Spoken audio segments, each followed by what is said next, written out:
नैमिषारण्य धाम की जय हो। तो उसी पावन भूमि पर 88,000 शौनकादि ऋषि बैठे हुए हैं, यज्ञ कर रहे हैं, सतत चलने वाला यज्ञ कर रहे हैं। थोड़ा विचार करना यहाँ पर, जो 88,000 ऋषिगण हैं वहां पर, वो बहुत दीर्घजीवी हैं, बहुत लंबी लंबी आयु है उनकी। आयु का वर्णन करते हुए कहते हैं कई ऋषि तो ऐसे हैं जिन्होंने अपने जीवन काल में कई इंद्रों को बदलते हुए देखा है। कई ऐसे हैं जिनके जीवन काल में कई चतुर्युगी बदल चुकी हैं, ऐसे दीर्घजीवी। लेकिन तभी उसी क्षण श्री सूत जी महाराज का आगमन हुआ। सूत जी महाराज केवल 20 वर्ष के हैं। उनकी अवस्था कितनी है? 20 वर्ष। और वो हजारों लाखों वर्ष जीवित रहे हुए इतने वृद्ध हैं। लेकिन जैसे ही सूत जी महाराज को आते हुए देखा, सभी शौनकादि ऋषि अपने अपने स्थान पर खड़े हो गए, हाथ जोड़ने लगे, स्वागत सत्कार करने लगे। बड़ा आश्चर्य हुआ श्री सूत जी महाराज को। अच्छा, थोड़ा विचार करके देखें तो कई बार होता है ऐसा कि भागवत भगवान ने इतनी कृपा की है, जगह जगह कथाएं होती हैं, खूब श्रोता हैं, और ठाकुर जी की कृपा से भागवत के वक्ताओं की भी कमी नहीं है। कथा के वक्ता भी बहुत हैं, पर कई बार ऐसे हमारे मन में भाव आ जाता है कि कोई सामने बैठा हुआ है, अवस्था छोटी है, तो क्या बता पाएगा। देख, पहले मैंने तो आपसे पहले ही बताया था, व्यास गादी पर जो वक्ता बैठता है केवल वो नहीं बोलता, व्यास गादी बोलती है। हमने यहाँ आपको कल कथा सुनाई, और हमसे यहाँ कथा से उतरने के बाद कोई पूछने लगे, महाराज जी आपने वो बात बताई, जरा बताना दोबारा हम नहीं सुना पाएंगे। भैया, वहाँ बोलने वाला कोई और था, यहाँ तो हम आपके बालक हैं, वहाँ कुछ और था। इसलिए व्यास जी ने वहाँ पे जो वक्ता बैठा हुआ है उसे सुख रूप बताया है, वो साक्षात ब्रह्म विष्णु रूप होता है। तो मैं इस बात पे कह रहा कि ऐसा भाव नहीं लाना चाहिए। और अगर विचार करें तो भागवत के जो वक्ता हुए हैं उनकी उम्र कम ही है। अब यहाँ पे सूत जी महाराज कथा सुनाएंगे, उनकी उम्र कितनी बताइए? अभी 20 साल की है।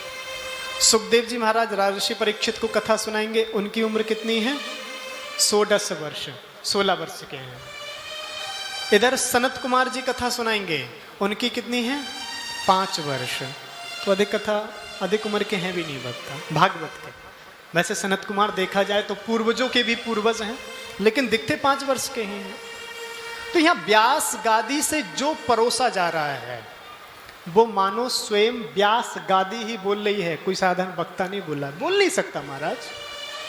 जो अनिर्वचनीय है, जो वेद की श्रुति नेति नेति कह करके थक जाती हैं लेकिन उनके स्वरूप को बता नहीं पाते हैं, तो महाराज कलियुगी मनुष्य जिसके जीवन में इतने दोष अवगुण कैसे गुणगान कर सकता है। तो वक्ता की और वक्ता से ज्यादा सामर्थ्य श्रोताओं के, श्रोताओं का भी ज्यादा सामर्थ्य है। आप वक्ता से बड़े हो, पहले तो ये देख लें। अच्छा, आप जमीन पर बैठे हो, हम चौकी पे बैठे हैं, ऊंचे पे बैठे हैं, ये ना सोचो आप जमीन पे बैठे हो। जमीन जिसके पास हो उसे क्या कहते हैं? जमींदार होता है वो, और जो चौकी पे बैठता है वो चौकीदार होता है। तो बड़े यहाँ पे ही हैं। और जो सुनने में आनंद है वो कहने में आनंद नहीं है। सत्यता है ये। आप कथा सुन करके आप बिल्कुल स्वतंत्र हो, बिल्कुल स्वतंत्र। आप चाहे कथा के कितने भी भाव में डूबो, आंखों से झरझर आंसू गिरने लग जाए, कोई दिक्कत नहीं। श्रोता स्वतंत्र है पूर्ण रूपेण। जितना भाव में डूबना चाहे तो डूब सकता है, लेकिन वक्ता स्वतंत्र नहीं होता है। वक्ता अगर ज्यादा भाव में डूब गया तो कथा हो नहीं सकती आगे। एक बार ऐसा हुआ था हमारे साथ, काफी समय पुरानी बात है, लगभग ऐसी होगी 17-18 2017 या 18 की। दिल्ली के निष्काम सत्संग मंडल है, उनके द्वारा कथा आयोजित थी। तो हम एक वक्ता की कथा सुन रहे थे और उन्होंने बड़ा ही भावप्रद गोपी गीत का प्रसंग सुना रहे थे।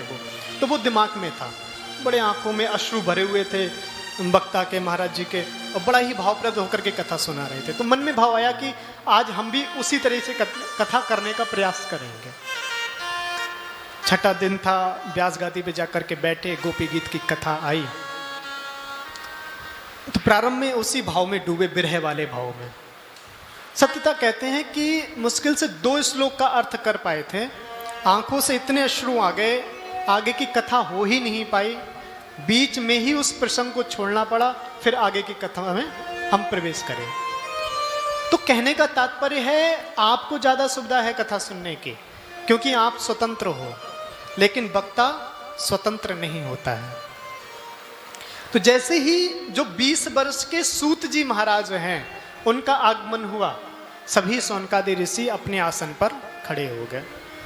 सूत जी महाराज ने पूछा, भगवान आप इतने बुजुर्ग हो, हमसे बड़े हो, पर आप खड़े हो रहे हो, हमारे आगे हाथ जोड़ रहे हो, हमें प्रणाम कर रहे हो, क्यों? बड़ी ही सुंदर बात कही सोनकादि ऋषियों ने। धन वृद्धा बल वृद्धा आयु वृद्धास्तथैव च। कोई धन में बड़ा होता है, कोई बल में बड़ा होता है, कोई आयु में बड़ा होता है, लेकिन धन वृद्धा बल वृद्धा आयु वृद्धास्तथैव च ते सर्वेपि ज्ञान वृद्धा किंकरा शिष्य किंकरा। लेकिन जिसने ज्ञान को अर्जित किया है, जो ज्ञान में बड़ा है, वो असल में बड़ा है। अब आप समझना, ज्ञान किसे कहते हैं? किसी चीज को समझ लेना, ये जानकारी है, ये इंफॉर्मेशन है। इंफॉर्मेशन है, नॉलेज नहीं है। हमने किसी के बारे में जान लिया, वो केवल इंफॉर्मेशन है, उसे ज्ञान नहीं कहा गया है, उसे केवल जानकारी कहा गया है।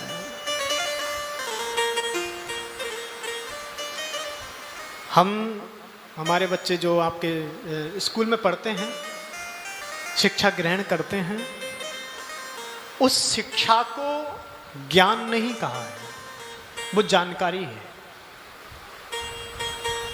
जानकारी दी जाती है कि 2 एकम 2, 2 दूनी 4, 2 तिया 6, 2 को 2 के जोड़ोगे तो 4 हो जाएंगे।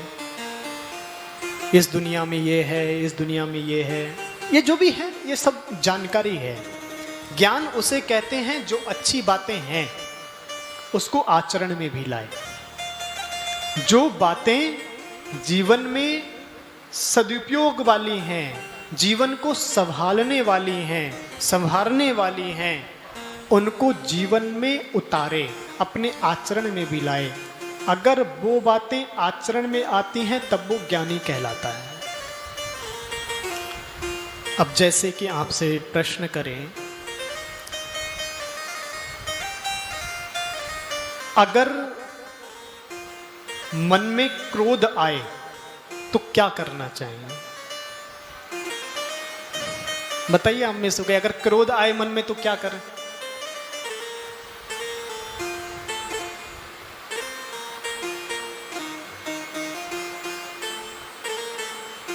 कई बार कथा में सुना भी होगा आपने, 2 चीजें होती हैं, काम और क्रोध। अगर मन में क्रोध आए तो सबके बीच में अगर मन में क्रोध आए तो एकांत में चली जाओ, क्रोध शांत हो जाता है एकांत में जाने से। मन में काम आए तो सबके बीच चले जाओ, काम शांत हो जाता है। ये अभी जानकारी है, जब इसे आप अपने जीवन में अप्लाई करोगे तब वही जानकारी ज्ञान बन जाएगी। तो यहां पर कहा है ज्ञान वृद्धा, जो केवल जानकारी तक सीमित नहीं है, जिसका आचरण भी सुधरा हुआ है। हमारी सनातन संस्कृति में संतों की उपमा उसी को दी गई है जिसका आचरण सुधरा हुआ है। इसीलिए हमारे संत प्राचीन ऋषि मनीषी कहते हैं कि संतों का सानिध्य लो, उनको देखो कि उनके जीवन जीने का ढंग क्या है, उनके आचरण को देखो और जीवन में उनके आचरण को उतारो, क्योंकि उन्होंने अपने आचरण को साधा है, अपने आचरण की सिद्धि की है। तो कहा महाराज कदाचित आप हमसे उम्र में बहुत छोटे हो, लेकिन आपके पास ज्ञान है और कोई साधारण ज्ञान नहीं है महाराज। अज्ञान ध्वांत विध्वंस कोटि सूर्य समप्रभ। आपके पास ज्ञान का प्रकाश है, हमारे हृदय में अज्ञान बैठा हुआ है। हमारे हृदय का अज्ञान रूपी अंधेरा दूर करने के लिए आपके पास जो करोड़ों सूर्यों के समान ज्ञान रूपी प्रकाश है, उस प्रकाश से हमारे हृदय का अज्ञान रूपी अंधकार दूर कर दीजिए। सूत जी महाराज को ऊंचे आसन पर बिठाया गया। प्रश्न किए महाराज। देखिए यहां पर संतों के प्रश्न देखना, बहुत से प्रश्न आएंगे। प्रश्न ही है, किसी में आपको सौनकादि ऋषि और सूत जी महाराज का संवाद दिखेगा, फिर आगे चल करके आपको राजर्षि परीक्षित और श्री सुखदेव जी महाराज का संवाद दिखेगा, फिर विदुर मैत्रेय का संवाद है, फिर उद्धव और कृष्ण का संवाद है। इनके जो प्रश्न पूछे गए हैं, इन प्रश्नों पर आप विचार करना। किसी भी संवाद को आप उठा करके देख लो, जो भी प्रश्न पूछे गए हैं वो प्रश्न स्वार्थवश नहीं पूछे गए हैं, केवल और केवल अपने कल्याण के लिए नहीं पूछे गए हैं, हमारा और आपका कल्याण कैसे हो इस हेतु से पूछे गए हैं। सौनकादि ऋषि भी कहते हैं, भगवान इस कलिकाल में प्रत्येक मनुष्य की वृत्ति जानवरों की भांति हो गई है।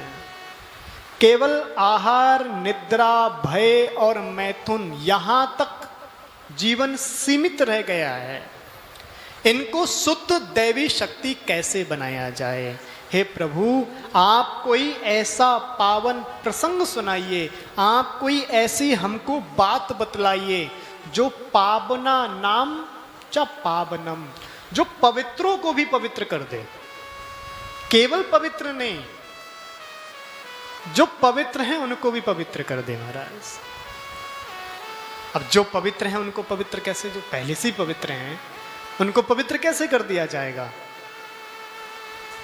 एक उदाहरण से समझें, जैसे संत जाते हैं भगवान का भजन पूजन करते हैं, अब वो पवित्र हैं, उनका आचरण शुद्ध है, संसार की ये मोह माया में ना फंसे हुए केवल भगवान का चिंतन मनन चल रहा है, वो पवित्र।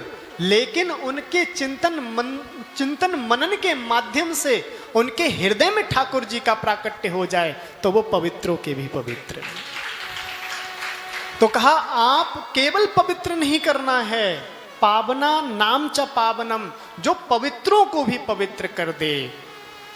दूसरी लाइन में कहते हैं, कृष्ण प्राप्ति करम शाश्वत साधना तत्वदाधुना, जो संसार की प्राप्ति नहीं, जो कृष्ण की प्राप्ति करा दे, ऐसा उपाय बताइए। संतों के पास अगर आपने ये प्रश्न पूछा है तो महाराज सबसे दिव्य प्रश्न पूछा गया है कि कृष्ण की प्राप्ति कैसे हो, कन्हैया के चरणों में हमारा मन कैसे लगे, कन्हैया के चरणों में हमारी भक्ति सुदृढ़ कैसी हो।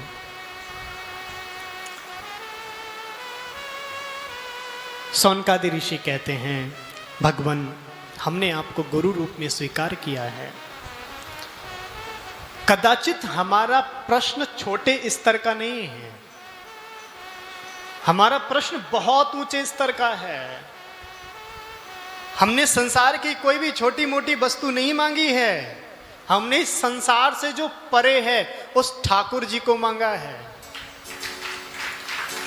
तो आपको लगेगा कि जितनी विशिष्ट चीज हो उतने विशिष्ट व्यक्ति से मांगनी चाहिए, या फिर विशिष्ट चीज भी विशिष्ट व्यक्ति के पास ही होती है? तो अगर कोई विशिष्ट वस्तु मांग रहे हैं तो व्यक्ति का विशिष्ट होना अनिवार्य है। तो सौनकादि ऋषि कहते हैं, महाराज हमने किसी साधारण व्यक्ति से मांग नहीं की है, हमारी श्रद्धा हमने आपको गुरु रूप में स्वीकार किया है। स्वीकार किया है इसलिए क्योंकि गुरु की महिमा जानते हैं, गुरु के महत्व को जानते हैं।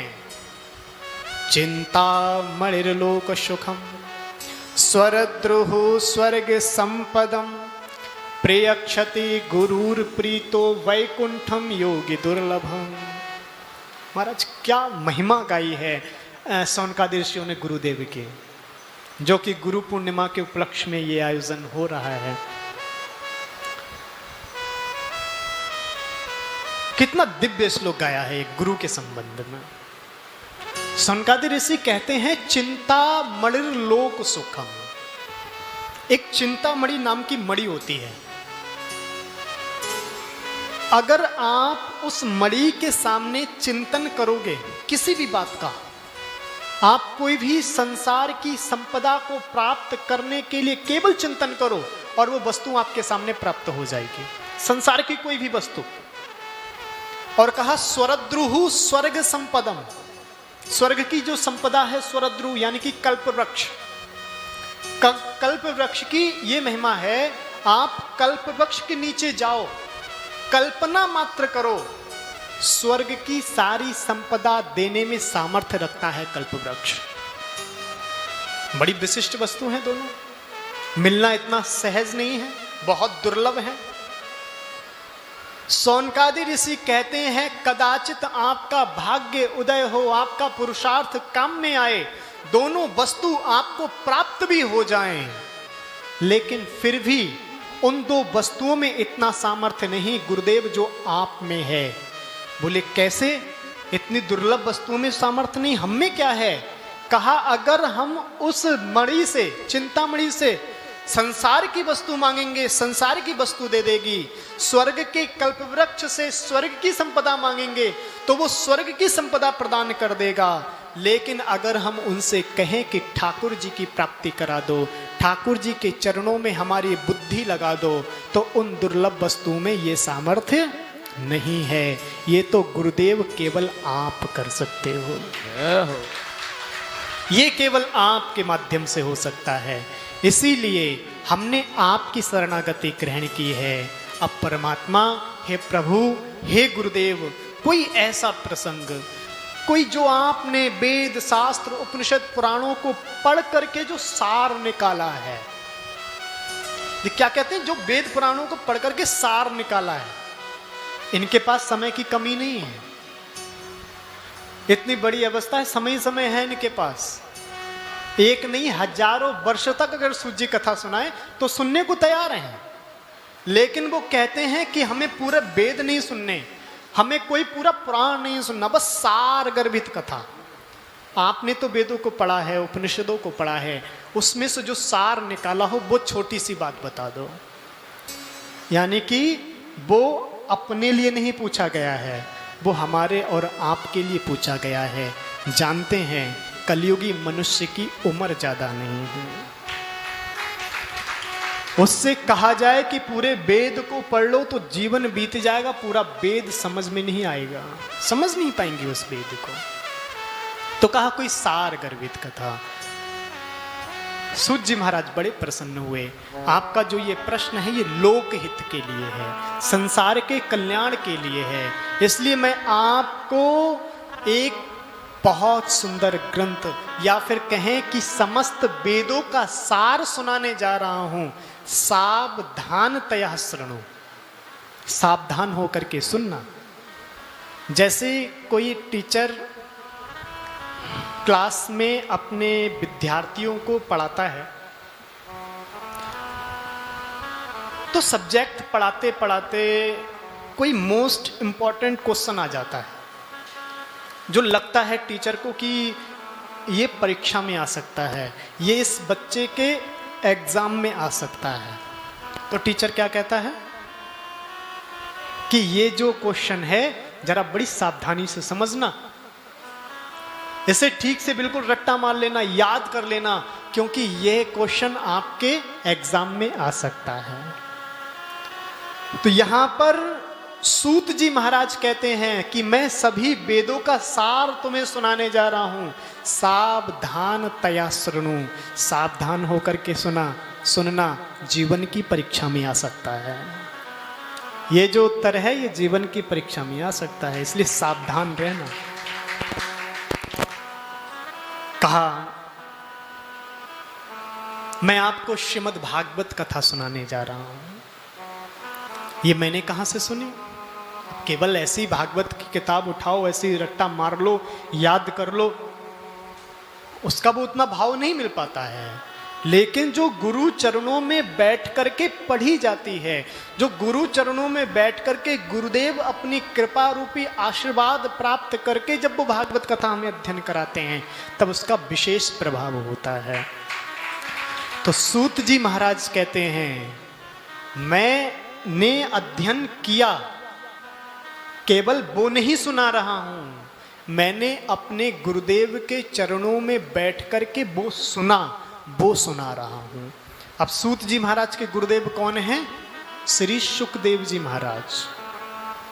जब सुखदेव जी महाराज राजर्षि परीक्षित को कथा सुना रहे थे शुक्रताल की भूमि पर, आज से 5,500 वर्ष पूर्व, तो सूत जी महाराज भी वहां बैठे हुए थे। सूत जी ने कहा मैंने भी वो कथा सुनी और अपने गुरुदेव के मुख से जो कथा सुनी वो कथा मैं आपको सुना रहा हूं। तो गुरु मुख के माध्यम से कथा सुनी हुई है, इसलिए इसका विशेष प्रभाव है, विशेष प्रभाव है इसका। जैसे एक सुख के मुख से स्पर्श फल अत्यंत मीठा हो जाता है, अगर किसी तोते की चोंच लग जाए किसी फल पे तो वो फल मीठा हो जाता है, उसकी मिठास बढ़ जाती है। सूत जी महाराज कहते हैं ऐसी मैंने गुरुदेव के मुख से सुनी है। ग्रंथ तो मीठे हैं ही, मधुर हैं ही, लेकिन गुरु मुख से सुनी है इसलिए और मिठास बढ़ गई है। और आप ये ना समझना कि ये ग्रंथों की महिमा नहीं है, आप सुन रहे हैं, शायद आपके पूर्वजों की आप पर कृपा हुई है। मैंने आपको शायद गीता के प्रवचन में ये बात कही थी कि हमारे जीवन में जो भी उत्कर्ष होता है केवल हमारा सामर्थ्य नहीं होता, उसमें हमारे पूर्वजों की कृपा होती है, हमारे पितरों की कृपा होती है, हमारे बड़ों का आशीर्वाद होता है, हमारे इष्ट की कृपा होती है, हमारे गुरुदेव का आशीर्वाद होता है। ऐसी सहजता से नहीं मिलता।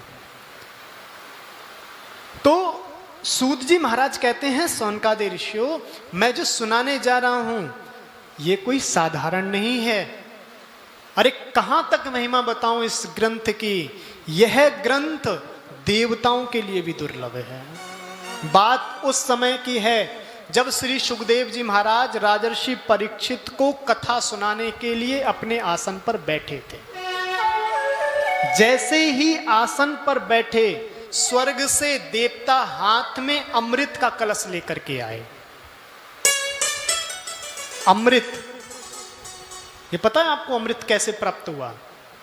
जब समुद्र मंथन हुआ, फिर 14 रत्न निकले और 14 रत्नों में दिव्य रत्न जो निकला वो था अमृत। इस अमृत को प्राप्त करने के लिए नारायण को कई रूप रखने पड़े। कच्छप रूप रखा भगवान ने, मोहिनी रूप रखा भगवान ने, धनवंतरी रूप रखा भगवान ने, तब कहीं जाकर के ये अमृत प्राप्त हुआ। इसको प्राप्त करने के लिए देवासुर संग्राम हुआ, दैत्यों में और देवताओं में युद्ध हुआ। इतने संघर्ष के बाद ये अमृत प्राप्त हुआ। आज देवता उस ही अमृत को श्री सुखदेव जी महाराज के सामने लेकर के आए। सुखदेव जी मग्न थे, आंखें बंद थीं, राजर्षि परीक्षित को कथा सुनाने जा रहे थे। उसी अवस्था में देवताओं ने प्रणाम किया, गुरुवर प्रणाम। सुखदेव जी की आंखें खुली, सामने देवताओं के खड़े पाया। विचलित हो गए श्री सुखदेव जी महाराज, अरे देवता, भागवत में सबसे स्वार्थी किसी को बताया गया है तो वो देवताओं को बताया गया है। देवता कभी वो काम नहीं करते हैं जिससे उनका घाटा हो, कोई वो काम नहीं करते, हमेशा वो ही काम करेंगे जिसमें उनका फायदा छुपा हुआ हो। सुखदेव जी विचार करते हैं, इनको बुलाया नहीं। अब देवताओं को बुलाने के लिए कितनी मशक्कत करनी पड़ती है। अब पंडित जी सुबह सुबह पूजन कराते हैं, उनके लिए आसन देना पड़ता है, पाद्योर्पाद्यम हस्तयोरघ्यम मोघाम्बुजे आचमनियम सर्वांगे सुस्नानियम, आचमन कराओ, आसन दो, प्रतिष्ठा करो, तब कहीं जाकर के वो आसन ग्रहण करते हैं। लेकिन यहां सुखदेव जी ने बुलाया नहीं, राजर्षि परीक्षित ने बुलाया नहीं, अपने आप आ गए। विचार किया सुखदेव जी महाराज ने, ये एक बार दधीची जी के पास गए थे, जैसे मुझे प्रणाम किया उनको भी प्रणाम किया था, और बदले में क्या मांग लिया? हड्डियां दे दो। महाराज सुखदेव जी ने विचार किया, यहां क्या मांगने आए हैं? आए हैं कुछ ना कुछ तो हेतु है। अगर कोई ज्यादा स्वार्थी है ना, और वो बड़ी मीठी मीठी बात करने लग जाए, तो समझ लेना कुछ ना कुछ तो गड़बड़ है। तो देवता आए, सुखदेव जी ने पूछा भैया क्या बात है, बिना बुलाए चले आए? बोले जब हमें पता चला कि राजर्षि परीक्षित को सांप लग गया है, 7 दिन बाद एक तक्षक नाग आएगा, परीक्षित का दंशन करेगा, उसकी मृत्यु हो जाएगी, हमें रहा नहीं गया। अरे परमात्मा का भक्त है, धरा धाम पर रहना चाहिए, इसीलिए उसके प्राणों की रक्षा करने के लिए अमृत लेकर के आ गए। सुखदेव जी ने कहा अरे बहुत बड़ी बात है, देवता लोग आप भी किसी के भले की सोचते हो और ऐसे दिव्य अमृत को लेकर के आए हो? बोले हाँ हाँ महाराज, ये अमृत लेकर के आए हैं, लेकिन बस इस अमृत के बदले में बस थोड़ी सी चाहना है। बोले अच्छा क्या चाहना है बताओ? बोले चाहना बस इतनी है, हमारा ये स्वर्ग रूपी अमृत आप राजर्षि परीक्षित को पान करा दो, और आप जो भागवत रूपी अमृत परीक्षित को पान कराने जा रहे थे वो हमको पान करा दो। आपस में अदला बदली कर लो, आप अमृत ले लो, हमको कथा दे दो। सुखदेव जी ने राजर्षि परीक्षित की तरफ देखा, बताओ परीक्षित क्या करना चाहिए? अब 2 वस्तु हैं आपके पास, आपके सामने ये स्वर्ग का दिव्य अमृत रखा हुआ है, आपके सामने स्वयं भागवत का प्रखर विद्वान कथावाचक बैठा हुआ है। आप मेरे मुख से कथा सुनना पसंद करोगे या फिर देवताओं के हाथों से अमृत पीना पसंद करोगे? राजर्षि परीक्षित भी भगवान का भक्त है महाराज, जिसने गर्भ में ठाकुर जी के दर्शन कर लिए, भागवत का वक्ता और भागवत का श्रोता महाराज ऐसे दिव्य हैं दोनों, जिनने जन्म बाद में लिया और ठाकुर जी का दर्शन पहले किया। दोनों ने, राजर्षि परीक्षित ने माता के गर्भ में अपनी, जब अश्वत्थामा ने ब्रह्मास्त्र छोड़ दिया था तब दर्शन कर लिया। सुखदेव जी ने 12 वर्ष तक जब जन्म ही नहीं लिया तो स्वयं नारायण प्रकट हुए, कहा कि मैं आशीर्वाद देता हूं, आप गर्भ से बाहर निकलो, माया नहीं पकड़ेगी। गर्भ में बाद में आए, परमात्मा का कवच पहले धारण कर लिया। जब दिव्य श्रोता और दिव्य वक्ता हो तो ये साधारण देवता उनको क्या ठग सकते हैं? अब पूछ लिया राजर्षि परीक्षित से, बताओ आपको क्या पीना है, अमृत पीना है या कथा पीनी है? राजर्षि परीक्षित ने हाथ जोड़े, भगवान ना मुझे पता है अमृत की विशेषता क्या है, और ना मुझे पता है इस कथा की विशेषता क्या है। समझना इस बात। देखिए आप ये जो प्रश्न पूछे जा रहे हैं, सुखदेव जी मानो हमसे और आपसे ही पूछ रहे हैं। आपके सामने स्वर्ग का अमृत भी है, हमारी नजर में अमृत क्या है? देखिए स्वर्ग का अमृत भी नष्ट ही होता है, क्षीण ही होता है, वो भी सुखदेव जी बताएंगे, लेकिन महत्व तो बहुत है उसके अमृत का अपनी दृष्टि में। और हमारा महत्व है संसार में बहुत, रुपया पैसे में बहुत है, हमारे संबंधों में बहुत है। तो हमारा अमृत कौन सा हो गया? ये संसार। राजर्षि परीक्षित के सामने जो अमृत रखा है वो स्वर्ग का। तो भगवान जब अमृत की बात करें तो समझ लेना कि हमारे लिए संसार की बात हो रही है। और जब कथा की बात करें तो सामने पोथी रखी हुई है। तो श्री सुखदेव जी महाराज कहते हैं ये जो स्वर्ग का अमृत है, इसे बड़े बड़े योगी जनों को पिलाया जाता है, लेकिन जैसे ही पिलाया जाता है सुकृण क्षीण होने लगते हैं, यानी कि पुण्य क्षीण होने लगते हैं, पुण्य कम होने लगते हैं।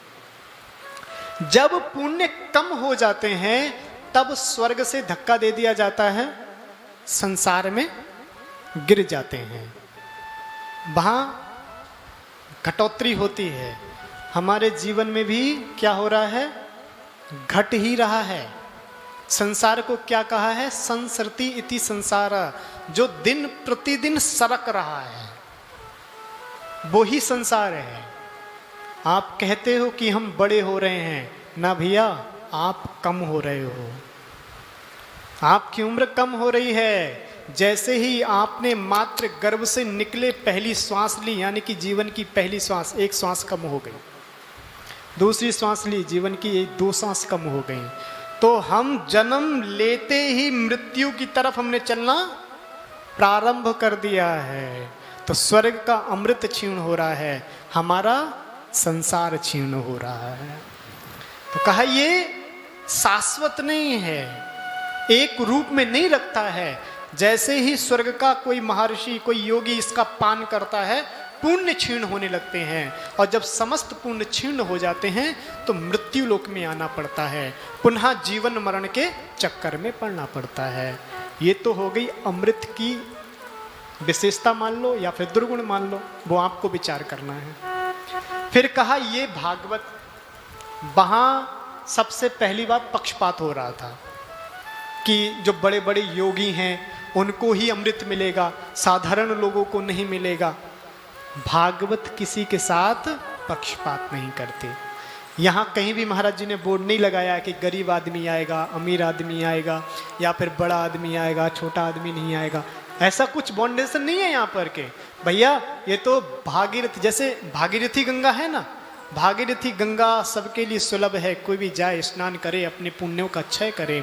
ऐसे ही भागवत रूपी गंगा है, इसमें भी आप बिना किसी भेदभाव के आइए, डुबकी लगाइए, जीवन सफल बनाइए, सभी के लिए है, कोई भेदभाव नहीं। वहां अमृत पक्षपात कर रहा है, यहाँ भागवत निष्पक्ष है, कोई पक्षपात नहीं, सबके लिए सुलभ है, चाहे पाप आत्मा हो चाहे पुण्यात्मा हो, कोई भी हो। और अगर एक दृष्टि से देखा जाए तो ये भागीरथी गंगा से भी श्रेष्ठ है। अब जैसे कि आपको स्नान करना है तो आपको गंगा जी तक जाना पड़ेगा। आपका मन हुआ कि हमें हर की पौड़ी पर जाना चाहिए, और हर की पौड़ी पर जा करके वहां पर गंगा मैया में गोते लगाने चाहिए।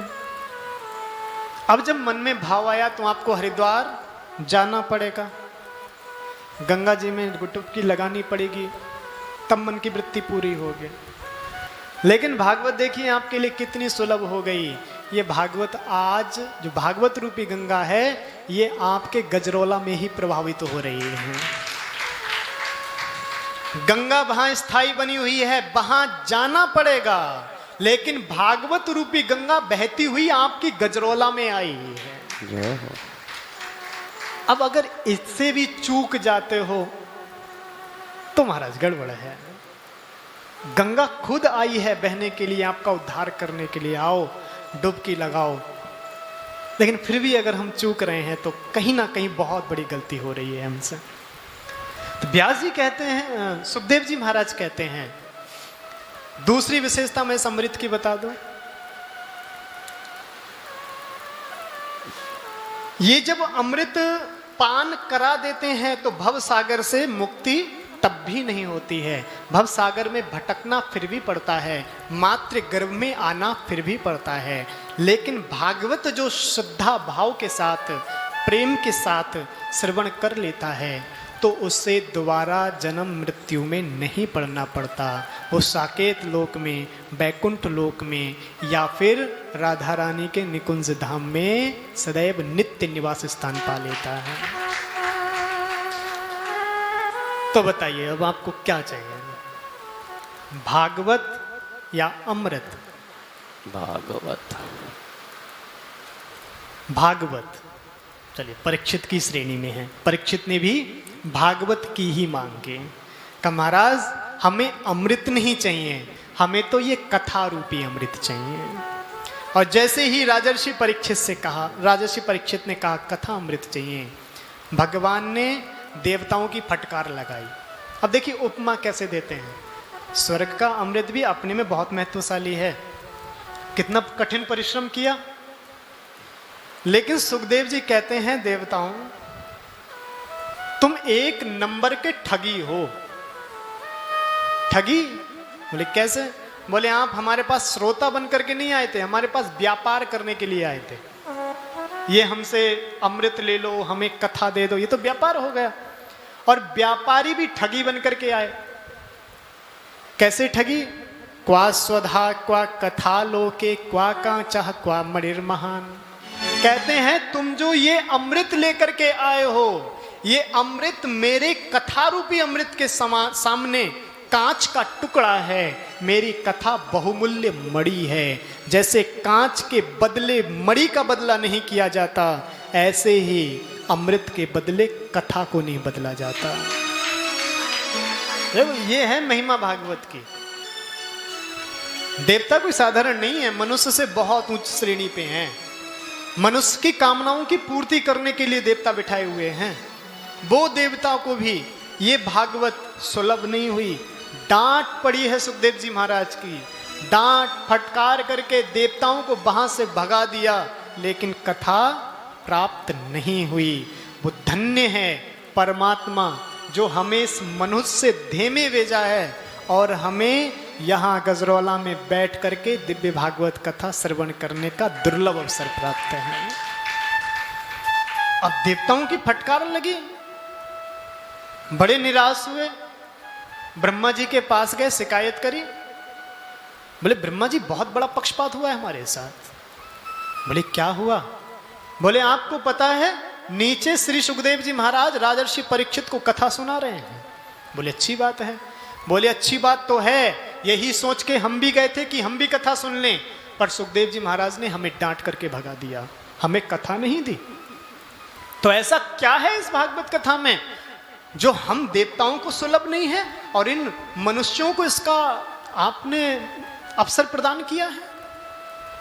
ब्रह्मा जी ने कहा ऐसा करते हैं, 7 दिन आप रुक जाओ, 7 दिन इंतजार कर लेते हैं।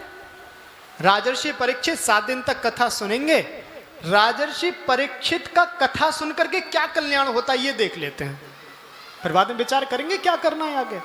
कहा ठीक है महाराज। 7 दिन श्री सुखदेव जी महाराज ने राजर्षि परीक्षित को कथा सुनाई, और जैसे ही श्री सुखदेव जी महाराज ने अपनी वाणी को विश्राम दिया, राजर्षि परीक्षित ने अपने आत्मा को परमात्मा में लीन किया। विमान पर वैकुंठ में प्रतिष्ठित होते हुए जब ब्रह्मा जी ने देखा परीक्षित को, तो कहते हैं धाता अति विस्मिता, ब्रह्मा जी चकरा गए, ब्रह्मा जी विस्मित हो गए। अरे श्रीमद् भागवत में इतना प्रभाव, केवल 7 दिन कथा श्रवण करने मात्र से राजर्षि परीक्षित को वैकुंठ की प्राप्ति हो गई है। विचार करने लगे, देखना चाहिए कि इस भागवत की महिमा क्या है, इस भागवत का सामर्थ्य क्या है। एक तराजू बांधा है, तराजू में दूसरे ग्रंथ रखे, कई पुण्य रखे, एक पल्ले पर भागवत रखी। जैसे ही भागवत की स्थापना हुई दूसरे पल्ले पर, भागवत का पल्ला नीचे झुक गया, सारे साधन ऊपर उठ गए। वजन जिसमें ज्यादा होता है उसका पल्ला झुका रहता है। ब्रह्मा जी ने घोषणा कर दी, श्रीमद् भागवताख्योयम प्रत्यक्षः कृष्ण एव ही। ये भागवत कोई साधारण ग्रंथ नहीं है, साधारण पोथी नहीं है। स्वयं भगवान श्री कृष्ण ही समस्त मनुष्यों के विचारों को सुधारने के लिए इस भागवत में प्रतिष्ठित हुए हैं। कृष्ण का ही स्वरूप श्रीमद् भागवत महापुराण है।